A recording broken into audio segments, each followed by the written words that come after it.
자, 여러분, 오늘 살펴볼 해설 바로 들어가 볼까요? 최근에 우리 사회를 완전히 뒤집어 놓은 아주 떠들썩했던 정치권 헤드라인이 하나 있죠. 불법 사채와 관련된 이 엄청난 뉴스. 도대체 이게 우리의 지갑과 일상에 실제로 어떤 의미인지 오늘 아주 속 시원하게 파헤쳐 보겠습니다.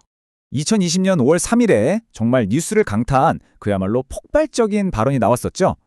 법정 허용치를 초과하는 불법 대부는 무효다. 즉, 갚지 않아도 무방하다. 이재명 대통령의 발언이었는데요. 여기서 저희는 확실히 짚고 넘어갈게요. 우리는 어떤 특정 정치적 입장을 지지하거나 평가하려는 게 절대 아닙니다. 이 발언 덕분에 수면 위로 확 끌어올려진 그 법적인 팩트 자체만 아주 객관적으로 살펴볼 겁니다. 그러니까 여기서 가장 핵심적인 질문은 이거예요. 정말 이 말처럼 우리가 아는 모든 사채를 갑자기 안 갚아도 된다는 뜻일까요? 세상 일이 그렇게 간단할 리 없잖아요. 혹시 그 법적 조항이라는 아주 작은 글씨들 사이에 우리가 딱 놓치기 쉬운 숨겨진 조건들이 있는 건 아닐까요? 오늘 함께 짚어볼 내용입니다.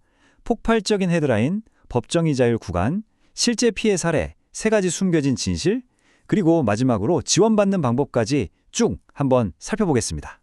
첫 번째 내용, 폭발적인 헤드라인입니다. 현업에서 30년 넘게 일한 등록대부업 전문가들이 공통적으로 하는 말이 있어요. 사실 이 발언이 갑자기 하늘에서 뚝 떨어지듯 새로운 법을 만들어낸 게 아니라는 겁니다. 오히려 법은 이미 피해자들 편에 서 있었어요. 단지 대부분의 사람들이 전혀 모르고 있었던 거죠. 그러니까 기존에 있던 법적 틀, 그리고 곧 시행될 개정안들을 우리 대중의 눈앞에 아주 선명하게 끄집어내준 역할을 한 겁니다. 두 번째, 법정 이자율 구간입니다. 자, 이걸 이해하려면 수학을 좀 봐야 하는데요. 법정 이자율에는 아주 뚜렷한 세 가지 구간이 존재합니다. 먼저 연 20% 이하는 합법이에요. 당연히 정상적으로 갚아야 하죠. 그런데 20%에서 60% 사이, 여기서는 초과된 이자분만 무효가 됩니다. 원금이랑 20%까지의 이자는 여전히 갚아야 한다는 뜻이에요. 여기서 우리가 진짜 주목해야 할 건 마지막입니다. 원금과 이자를 포함해서 아예 1원도 갚지 않아도 되는 그 마법 같은 규칙은요, 연 60%를 초과하는 정말 극단적인 불법 대출에만 아주 엄격하게 적용된다는 사실입니다. 아무한테나 적용되는 게 아니란 거죠. 세 번째, 실제 피해 사례를 한번 볼까요? 복잡한 숫자는 잠깐 내려놓고 우리 주변의 현실적인 이야기 하나 해보죠. 서울 은평구에서 네일숍을 운영하는 36살 정 씨의 사례입니다. 정 씨는 코로나 이후에 사업을 하다 보니까 운영자금 500만 원이 정말 너무나도 절실했어요. 그러다 소셜미디어에서 당일 입금, 서류 필요 없음 이런 광고를 보게 된 거예요. 너무 급하니까 덜컥 연락을 취하게 된 거죠. 계약서에는 월 4.5%라고 적혀 있었습니다. 한 달에 4.5%? 얼핏 들으면 충분히 감당할 수 있을 것 같잖아요. 그래서 정 씨는 서명을 해버렸죠. 그런데 여러분, 이 숫자의 진짜 무서운 얼굴이 뭔지 아세요? 바로 연이율로 따지면 무려 54%라는 사람을 말 그대로 짓누르는 어마어마한 폭탄이었다는 겁니다. 그러니까 표면적으로는 월 4.5%라고 썼지만 이 끔찍한 현실의 연 54%는요. 법정 최고 한도인 20%의 무려 2.7배에 달하는 수치예요. 사채업자들은 이자율을 이렇게 작아 보이게 싹 위장해서 정 씨를 마치 합법적인 것처럼 보이는 늪에 가둬버린 겁니다. 결과가 어땠을까요? 딱 6개월 뒤에 정 씨는 이자로만 135만 원을 뜯겼어요. 그런데 원금은 단 1원도 줄지 않았습니다. 게다가 사채업자는 30만 원짜리 연장 수수료라는 것까지 내라고 추가로 강요했죠. 정말 숨이 턱 막히는 상황인 거예요. 네 번째, 세 가지 숨겨진 진실입니다. 첫 번째 진실, 바로 이 불법 대부업자들이 그 60% 기준선을 넘지 않으려고 쓰는 기막힌 꼼수들입니다. 공식 자체는 진짜 단순해요. 월 이자율에 11에 곱하면 연 이자율이잖아요. 그런데 이 악덕 사채업자들은 계약 전체가 무효가 되어버리는 그 마의 60% 선을 아주 교묘하게 피해가려고 합니다. 어떻게 하냐고요? 서류상으로 이자를 막 쪼개요. 그리고 무슨 수수료, 수고비 이런 이름으로 싹 다 위장해 놓는 거죠.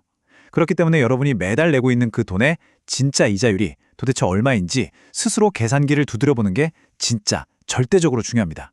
자, 여기서 정말 놓치면 안 되는 게 바로 이 타임라인입니다. 연 60%를 초과하는 대출에 대해서 원금이란 이자를 전부 무효로 만들어버리는 이 속 시원한 조항 있죠?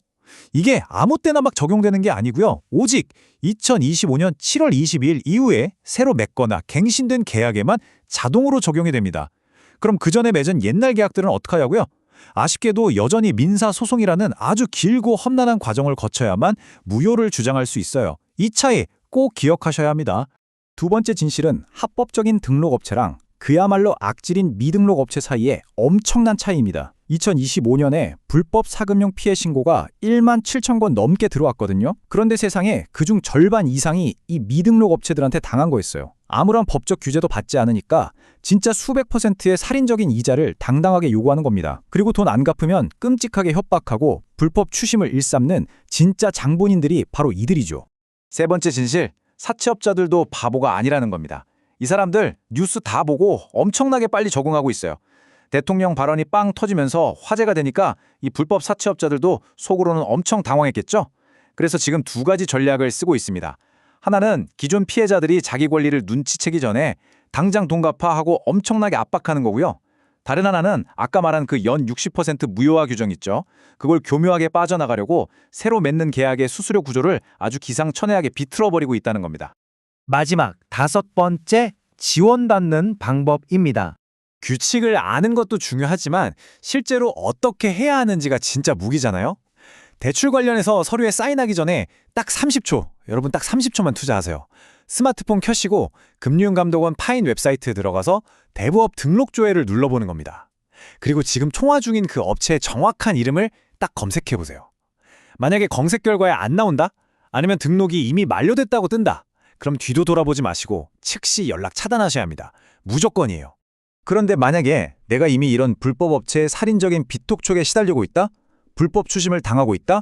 그렇다면 절대 혼자 끙끙 앓지 마시고 지금 당장 알려드리는 이 핫라인으로 전화를 거세요. 정부가 승인한 간소화된 원스톱 지원 체계가 있거든요. 이걸 가동하면 여러분을 밤낮으로 괴롭히는 그 지긋지긋한 추심 전화번호들 있죠? 그거 법적으로 즉각 차단해버릴 수 있습니다. 그리고 여기서 제발 꼭 명심하셔야 할 게 하나 있습니다. 절대로 이 계약 구조를 여러분 혼자서 추측하고 판단하지 마세요. 반드시 전문가의 구조적인 진단을 받으셔야 합니다. 왜냐면요, 여러분이 대출 도장을 찍은 그 정확한 날짜, 그리고 그 복잡한 금리 구조 하나하나에 따라서 이게 법적으로 무효가 될 수 있는지 없는지가 완전히 하늘과 땅 차이로 갈라지거든요. 현장에서 수십 년 구른 전문가들이 왜 그렇게 입을 모아서 제발 혼자 고민하지 말고 전문가 상담부터 받아라 라고 소리치는지 그 이유가 바로 여기에 있는 겁니다. 자, 오늘 이 해설을 쭉 들으시면서 혹시 머릿속에 스쳐 지나가는 사람 없으신가요? 여러분 자신 혹은 여러분이 정말 아끼는 주변의 누군가가 혹시 자기도 모르는 사이에 연 60%가 넘어가는 그 살인적인 이자를 남몰래 갚아가고 있지는 않나요? 지금 당장 날아오는 청구서의 그 월 수수료, 그게 수학적으로 진짜 무슨 의미인지 다시 한번 꼼꼼히 확인해 보세요. 도움이 필요하다면 아까 말씀드린 핫라인 무조건 이용하시고요. 더 이상 저 악질적인 불법 사채업자들이 복잡한 숫자들 뒤에 숨어서 우리를 착취하도록 그냥 놔두면 안 됩니다. 오늘 저희가 준비한 이 해설이 여러분의 정당한 권리 그리고 소중한 지갑을 지켜내는 아주 든든한 무기가 되었기를 바랍니다. 그럼 저는 다음 시간에 더 유익하고 흥미로운 해설로 돌아오겠습니다. 끝까지 함께해 주셔서 감사합니다.